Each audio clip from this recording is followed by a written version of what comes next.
Saudi अरब 4 पाकिस्तान नील। और इस game को आप किसी तौर से भी स्कोर लाइन से जज नहीं कर सकते, या स्कोर लाइन इस गेम को जस्टिफाई नहीं कर सकती। लड़कों ने बहुत ही अच्छी गेम खेली अगर आप ओवरऑल गेम की बात करें, और स्पेशली उस टीम के अगेंस्ट जो कि वर्ल्ड कप की टीम है और उन्होंने रिसेंटली वर्ल्ड चैंपियंस अर्जेंटीना को हराया हुआ है। तो इट वाज नो जोक, और हमें पता थी, हमारी एक्सपेक्टेशंस यही थी कि अगर हम 5 से 6 गोल खाते हैं तो it's a win for us, looking at the facilities Saudi Arab has और हमारे पास क्या फैसिलिटीज हैं। I am genuinely really proud of this team, जिस तरीके से लड़कों ने एफर्ट दी। मेरे ख्याल से जो उनसे एक्सपेक्टेशन नहीं थी उससे उन्होंने उससे भी ज्यादा खेल के हमें दिखाया। तो मेरे साथ शयान भाई मौजूद हैं। शयान भाई, what's your take on yesterday's game?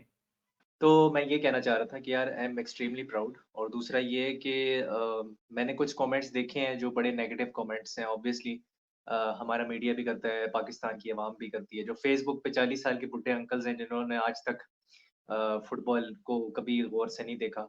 एक तो वो एक अवाम है, दूसरी अवाम वो है जो यूरोपियन फुटबॉल बहुत ज़्यादा देखती है, and they have never seen Pakistan football properly. तो उनकी भी एक्सपेक्टेशंस बहुत ज़्यादा हाई होती हैं। और वो समझ रहे होते हैं कि यार हम तो बार्सिलोना की तरह खेलेंगे या हम मैनचेस्टर सिटी की तरह खेलेंगे।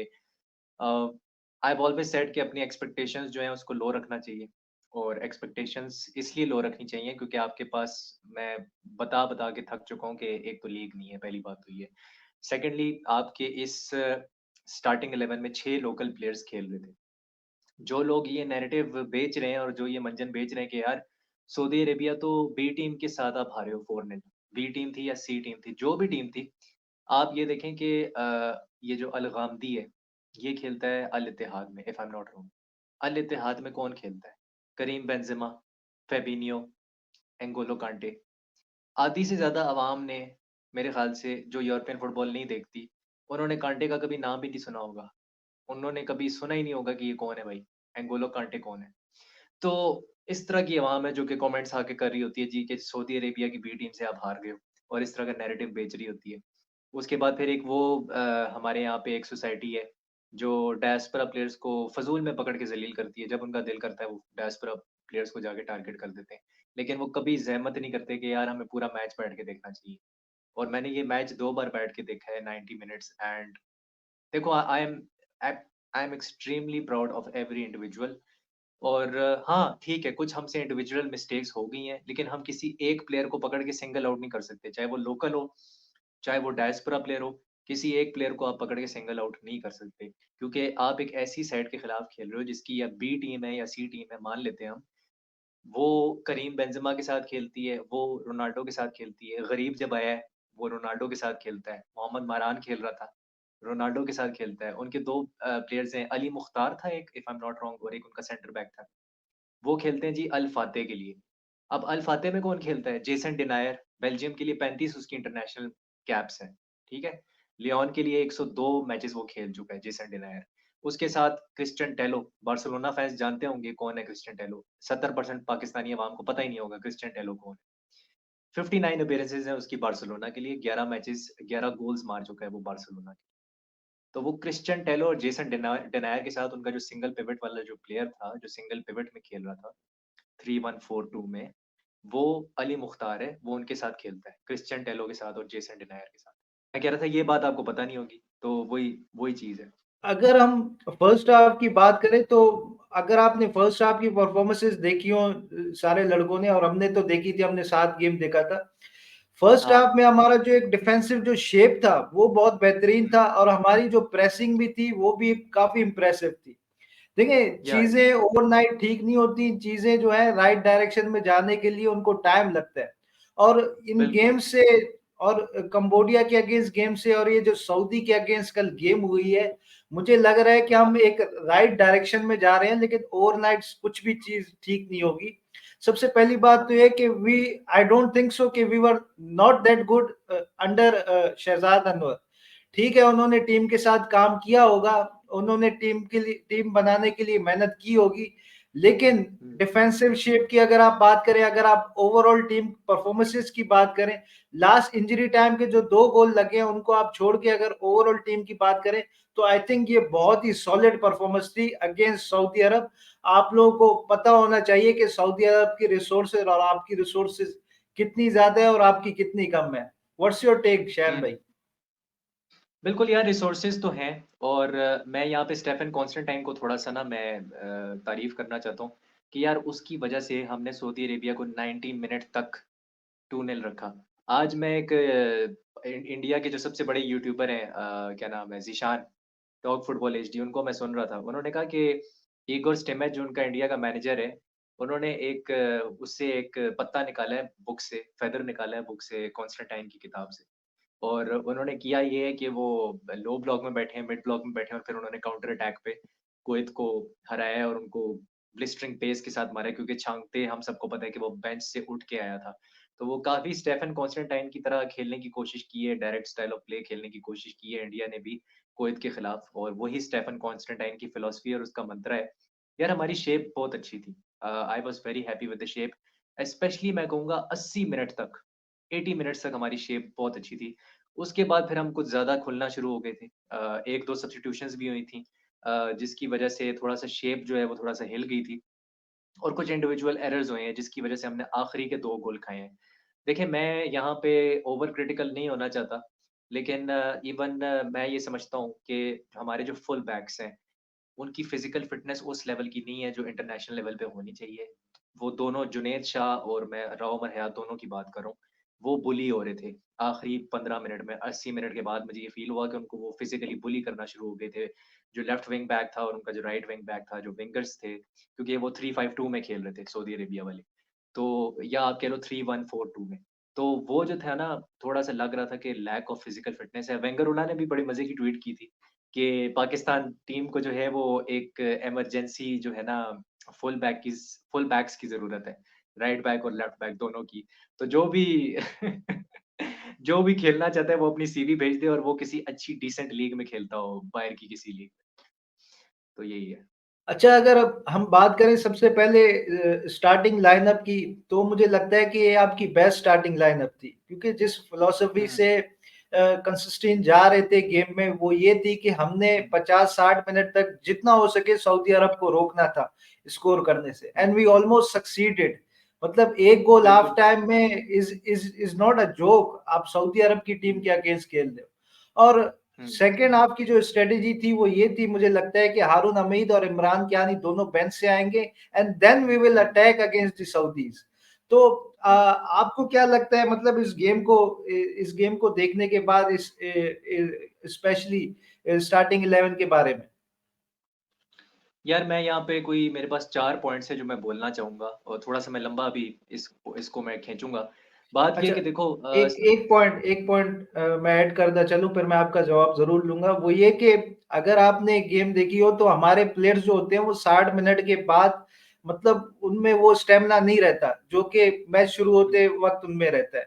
तो ये स्ट्रैटेजी मेरे ख़्याल से ये स्टार्टिंग लाइनअप उस वजह से भी परफेक्ट थी। जी, शान भाई। बिल्कुल आप सही कह रहे हो। देखो यार, हमने फरीदुल्लाह के साथ स्टार्ट किया और हमने शाइक दोस्त के साथ स्टार्ट किया, फिर हमने उन्हें बाहर निकाला, हमने सब्स्टिट्यूट किया और फिर हारून हामिद की एंट्री होती है और इमरान कियानी की एंट्री होती है, सही है? अब बात ये है कि जो फरीदुल्लाह और शाइक दोस्त हैं, वो दोनों आपको क्या प्रोवाइड करते हैं, डिफेंसिव सॉलिडिटी प्रोवाइड करते हैं। शाइक दोस्त जो है वो बॉल को होल्ड अप करके रखता है, पासिंग लेन्स ब्लॉक करने की कोशिश करता है, इंटरसेप्शंस उसने कमाल की थी। मेरे हिसाब से वो हमारा बेस्ट लोकल प्लेयर था, ये मेरा पर्सनल ओपिनियन है। मुझे ऐसा लगा कि हमारे जो लोकल प्लेयर्स थे उसमें वो बेस्ट था। लोग कहेंगे आलमगीर का नाम, आलमगीर देखो, मुझे ऐसा लगा कि कुछ इंस्टेंसेस में ना वो बॉल के ऊपर बहुत ज़्यादा टाइम ले रहा था। उसके टचेज़ जो थे वो इतने अच्छे नहीं थे जितने होने चाहिए थे। उसके ऊपर 3 बंदे एकदम से चढ़ जाते थे और उसको वो मार्क करते थे, ज़ोनल मार्किंग करने की कोशिश करते थे। तो डिले आता था, थोड़ा-सा डिले आ जाता था और इंटरनेशनल लेवल पे आपको टाइम नहीं मिलता टू रिएक्ट। मैंने काफ़ी बार कहा है कि आपको 5 सेकंड भी नहीं मिलेगा बॉल के ऊपर, स्पेशली अगर आप डबल पिवट में खेल रहे हो, अगर आप मिडफ़ील्ड में खेल रहे हैं। अब आप सबको पता है कि आलमगीर भी जो है वो वापडा के लिए खेलते हैं, तो वहाँ पर तो प्रेस इनवाइट होती ही नहीं है, जिस डिपार्टमेंट के लिए वो खेल रहे हैं, जो फ्रेंडली मैचेज़ वो खेल रहे हैं। तो हमारे डोमेस्टिक लेवल पे जो भी टीम होती है सामने, प्रेस इनवाइट हो ही नहीं रहा होता। तो कहने का मेरा मकसद ये है कि स्ट्रैटेजी बिल्कुल ठीक थी। हाँ, मैं ये कह सकता हूँ कि मेबी शायद 60 मिनट्स के बाद आप एक सब्स्टिट्यूशन कर लेते 45 मिनट पे और दूसरी सब्स्टिट्यूशन आप कर लेते 60 मिनट के बाद। इमरान कियानी को आप 60 मिनट के बाद ले आते। मुझे ये लग रहा था कि जब तक फरीदुल्लाह बॉल के ऊपर था, तो वो बॉल को बहुत अच्छे तरीके से होल्ड अप प्ले कर रहा था, बॉल को रोक रहा था और बॉल हमारे पास ठहर रही थी थोड़ी देर के लिए। वो जब गया है ना, तो बॉल ठहरना बंद हुई है और आपको पता होगा कि 80 मिनट के बाद तकरीबन अली उज़ैर आया। अली उज़ैर फिर फरीदुल्लाह की जगह खेलना शुरू हो गया था सेकंड स्ट्राइकर वाले रोल में। अब Ali Uzair is not a second striker. हमने उसे वापडा में देखा है, वो लेफ्ट विंग पे खेल रहा होता है, कभी राइट पे खेल रहा होता है। बड़ा सिल्की सा प्लेयर है, लेकिन क्या वो होल्ड अप प्ले कर सकता है? आई डोंट थिंक सो कि उसकी स्ट्रेंथ होल्ड अप प्ले करना है या बॉल के साथ वो ठहर सकता है ज़्यादा देर तक। हाँ, लिंक अप अच्छा करेगा, 1-2 अच्छा करेगा, उसके टचेस बड़े अच्छे हैं। उसका ज़बरदस्त किस्म का वो अपने टीममेट्स के साथ उनको पासिंग लेन्स प्रोवाइड करेगा, पासिंग ऑप्शन बनेगा, but he is not a second striker. Ali Uzair Gujjar की मैं बात कर रहा हूँ। तो वो मुझे लगा कि वो थोड़ा-सा इश्यू था। दूसरा मुझे ये लगता है, इसमें एक और लास्ट पॉइंट मैं बोलना चाहता हूँ कि हमने जो भी गोल्स खाए हैं, लोग कह रहे हैं जी एक नैरेटिव चल रहा है सोशल मीडिया पे कि यार सारे गोल्स में मूसा की गलती थी। I do not agree with this. पहली बात ये है कि आपका जो पहला गोल पड़ा है, उसमें आलमगीर ने टैकल मारा है, ठीक है? और हाफ हार्टेड टैकल मारा है। उसने हाफ हार्टेड टैकल मारा है, बॉल रिकोशे हुई है, बॉल रिकोशे होके सीधा गई है अल शहरी के पास। मूसा के पास टाइम नहीं था कि वो उसको कवर कर पाता क्योंकि बॉल ड्राइव करके वो निकल चुका था। अल शहरी निकल गया था फर्स्ट गोल के अंदर और उसने जो फिनिश किया है, वो तबाही किस्म का था। हाँ, यूसुफ बट सेव कर सकता था, उसके हाथों से लग के अंदर बॉल गई है, हाथों से लग के गई है जो फर्स्ट गोल हुआ था। लेकिन हाँ, ठीक है, हो जाता है। अब यूसुफ बट की एक और बात मैं आपको बता देता हूँ। 7 अक्टूबर से अभी तक वो एक मैच नहीं खेला है अपने क्लब के लिए। 7 अक्टूबर से लेके अभी तक। क्यों नहीं खेला है, मैं आपको ये रीज़न भी बता देता हूँ, पहले आप ये सुन लें अच्छी तरह। वो पाकिस्तान के लिए उसने अपना क्लब करियर दाँव पे लगा दिया क्योंकि पाकिस्तान को उसकी ज़रूरत है। हर बार वो इंटरनेशनल ड्यूटी पे आ जाता है पाकिस्तान के लिए। पीछे जो उसका कीपर होता है, वो खेलना शुरू हो जाता है, जो सेकंड चॉइस कीपर होता है। अब वो आ गया फ़ॉर्म में, सेकंड चॉइस कीपर जो है, क्योंकि उनकी लीग तो बंद नहीं हो रही है इंटरनेशनल विंडो में। उनकी लीग नहीं बंद होती है इंटरनेशनल विंडो में। डेनमार्क की 4th डिवीज़न में वो खेलता है, 4th। तो अब उस वो फर्स्ट चॉइस बन चुका है, ठीक है? तो वो पाकिस्तान के लिए उसने यूसुफ बट ने अपना जो करियर है वो दाँव पे लगा दिया, क्लब करियर। उसका एजेंट परेशान हो गया उससे कि भाई तू हर दफ़ा इंटरनेशनल विंडो में पाकिस्तान के लिए क्यों खेलने के लिए चला जाता है?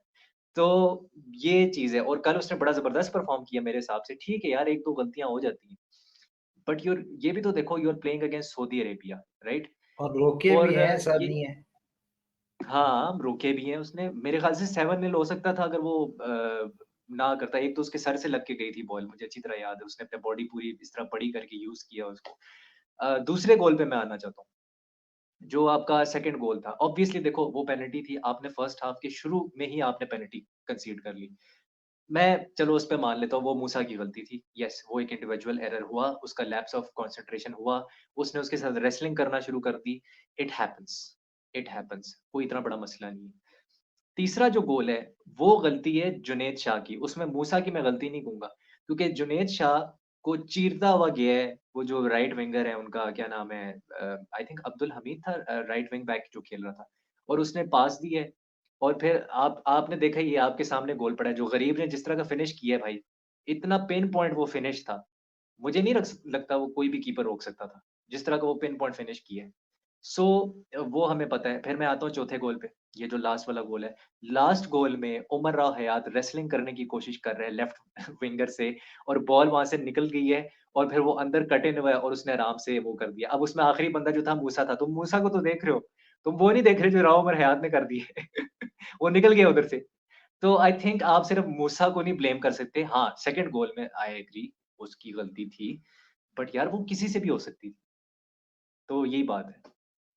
अच्छा, मैं बात करना चाहूँगा फर्स्ट हाफ की। आई थिंक फिज़िकली अगर हम हुँ, बात करें तो फर्स्ट हाफ में we were a lot better than Saudis.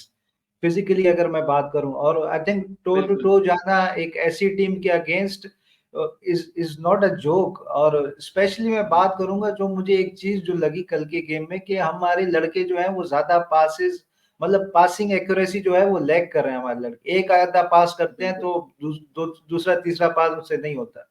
वो इस वजह से भी हो सकता है क्योंकि टीम की केमिस्ट्री पहले तो इतनी अच्छी खासी नहीं बनी हुई, और सेकेंडली ये हाँ, भी हो सकता है कि आपके पास लीग ही नहीं है। जब आपके हाँ, पास लीग ही नहीं होगी तो आप किस तरीके से एक्सपेक्ट कर सकते हो लड़कों को कि वो मतलब हाँ। ऐसी फुटबॉल खेलें जो आप देखना चाह रहे हो? जो आप देखना चाह रहे हो। देखिए, आपने 2 गोल्स, मैं फिर रिपीट करूँगा, आपने जो आखिरी 2 गोल्स खाए हैं, वो आखिरी 6 मिनट स्टॉपेज टाइम में खाए हैं। उधर क्लियर लग रहा था कि आपकी फिज़िकल फिटनेस खत्म हो चुकी है। रजब अली हज़ारा आए हैं, वो डबल पिवट में, आई थिंक वो आलमगीर की जगह आए थे, if I am not mistaken, मुझे करेक्ट करना अगर मैं गलत हूँ। तो ये चीज़ थी और ठीक है, he did a fine job, but उनको बहुत कम मिनट्स मिले थे। अ, मुझे ये लगा कि अगर हम ना थोड़ा-सा डिले कर देते सब्स्टिट्यूशंस को, क्योंकि 45th मिनट पे ही वो हो गया। आपने जैसे बात की कि 60 मिनट के बाद हमारे एनर्जी लेवल्स जो है ना, वो फिर गिरना शुरू हो जाते हैं। आई थिंक 60 मिनट तक हमें एक सब्स्टिट्यूशन 45 पे करनी चाहिए थी और एक हमें करनी चाहिए थी 60 पे, क्योंकि हमें पता था कि हारून हामिद बेंच पे है, इमरान कियानी बेंच पे है, ये 2 तो लाज़मी आ रहे हैं, ये 2 तो आएँगे। तो वो बड़ा ज़बरदस्त एक किस्म का हमने होल्ड करके रखा हुआ था। फिज़िकैलिटी पे we were much better than Saudi Arabia. मैं तो ये कहूँगा कि हम 80 मिनट्स तक लड़ते रहे हैं। 80 टू 80 85 मिनट्स तक आप कह सकते हो। उसके बाद फिर सारा मोमेंटम वो शिफ्ट हुआ है, वो वहाँ से गरीब आया है, फिर वो लड़का है अल मल्की जिसने अर्जेंटीना के अगेंस्ट खेला था। अब आप कहोगे जी ये तो बी टीम है, तो अल मल्की तो अर्जेंटीना के अगेंस्ट खेला है, वो अल हिलाल के लिए खेलता है। तो वो सिंगल पिवट में खेल रहा था अर्जेंटीना वाले मैच। तो बी टीम चलो मैं मान लेता हूँ, लेकिन भाई फिर हर किसी को ना दुनिया में हर टीम को ऐसी बी टीम नसीब होनी चाहिए। हमारे प्लेयर्स तो रेगुलरली ट्रेनिंग भी नहीं करते, अपने गाँव में बैठे होते हैं वो। ये भी होता है। अच्छा, शान भाई कल के गेम में आई एम श्योर आपने भी ये चीज़ नोटिस की होगी और हमने ये बात स्ट्रीम में की भी थी कि हाँ, आप सऊदी के प्लेयर्स को देख रहे थे ना, उनके डिफेंडर्स जो वो ऑफसाइड लेन बना रहे थे, हमारे प्लेयर्स उसको हाँ, नहीं समझ पा रहे थे। हमारे प्लेयर्स हाँ, काफ़ी दफ़ा जो है वो ऑफसाइड हुए हैं। तो आई थिंक ये भी एक कमी थी, एक मतलब 2-3 कमियाँ हमें कल के गेम में देखने को मिली। एक तो ये कि आपके प्लेयर्स ठीक तरीके से पासिंग नहीं कर पा रहे थे, 2-3 हाँ, पासेस के बाद, और एक जो था वो ये था कि आपकी फिटनेस का मसला है। और तीसरी हाँ। जो चीज़ थी वो ये कि ऑफसाइड ट्रैप जो सऊदी ने बनाया था, आप उसको नहीं समझ पा रहे थे। हुँ। बिल्कुल ऐसे ही है। देखो, आप जो बात कर रहे हो ना कि वो जो हम हड़बड़ी में क्लियर कर देते हैं बॉल को, ठीक है? हुँ, वो हम इसलिए करते हैं क्योंकि हमारे पास अभी कंपोज़र नहीं है और हमारे पास उस लेवल के प्लेयर्स नहीं है कि यार वो पासिंग पैटर्न बना के दें आपको, या वो ऑन द बॉल एक गेम प्ले या गेम पैटर्न बना के दें। उसके लिए आपको ऑब्वियसली लीग चाहिए या आपको बेटर टेक्निकल एबिलिटी वाले प्लेयर्स चाहिए। हम आदिल की बात करते हैं, हम एतज़ाज़ की बात करते हैं। आपको इस तरह के प्लेयर्स चाहिए। मैंने यही कहा कि देखें, अगर सऊदी अरेबिया के पास अल दोसारी नहीं था, हमारे पास भी आदिल नबी नहीं था, हमारे पास भी एतज़ाज़ नहीं था, हमारे पास भी मिकाइल अब्दुल्ला नहीं था। हमारे पास भी मोहम्मद फ़ज़ल नहीं था। तो 4 प्लेयर्स तो हमारे पास भी नहीं थे मेन के, ठीक है? अगर आपने ये बात करनी है कि सऊदी अरेबिया की बी टीम है सामने। तो आई आई ट्रूली बिलीव कि जो आपकी ऑन द बॉल जो आप बात कर रहे हो ना, कि हम बहुत हड़बड़ी में चीज़ें कर रहे हैं। हम ठीक तरीके से लिंक नहीं कर पा रहे डिफेंस को मिडफ़ील्ड के साथ। आपने शायद वो देखा होगा, प्लेयर्स एवरेज पोज़ीशन शायद देखी होगी, जो मैंने ट्विटर पे भी वो की थी। तो उसमें सोफा एक डिस्कनेक्ट था, जो सोफा स्कोर से मैंने ली थी, between the defensive line and the midfield line. तो वो तो है और वो अभी से नहीं है, वो बहुत पहले से है। वो ठीक हो जाएगा अ, अगर आपके पास एक लीग आएगी और विद टाइम ठीक होगा। स्टेफन कॉन्स्टेंटाइन ही ठीक कर सकता है, उसके बगैर तो बड़ा मुश्किल है। आई थिंक जैसे आपने बात की कि लीग बहुत ज़रूरी है और लीग वाक़ई बहुत हाँ, ज़रूरी है अगर आपको हुँ, किसी मुकाम पे पहुँचना है तो। और जितनी हुँ, जल्दी हो सके आपको लीग शुरू करनी पड़ेगी और आपको अपने ग्रासरूट लेवल से काम करना पड़ेगा। मुझे लगता है कि हाँ, अगर पाकिस्तान में सबसे फ़ेमस स्पोर्ट्स जो क्रिकेट है, उसके बाद मुझे लगता है पाकिस्तान में फुटबॉल सबसे ज़्यादा फ़ेमस है। बस आपको और राइट टेनिस। टाइम पे इन्वेस्ट करना पड़ेगा। आपको राइट टाइम पे इन्वेस्ट करना पड़ेगा। आप देखें यहाँ पे क्लब फुटबॉल की कितनी फैन फॉलोइंग है। यहाँ पे पैशन बिल्कुल, है, अब मसला ये है फैसिलिटीज़ नहीं है। पैशन सिस्टम सारी नहीं है। चीज़ें हैं, सिस्टम नहीं है। अब आप देखिए ना, हुँ, मतलब अगर मुझे लगता है कि अगर हम सही डायरेक्शन पे अगर लीग शुरू करें, ग्रासरूट लेवल से काम करें, अपने प्लेयर्स को ग्रासरूट लेवल से डेवलप करें, तो हम बेटर कर सकते हैं आगे।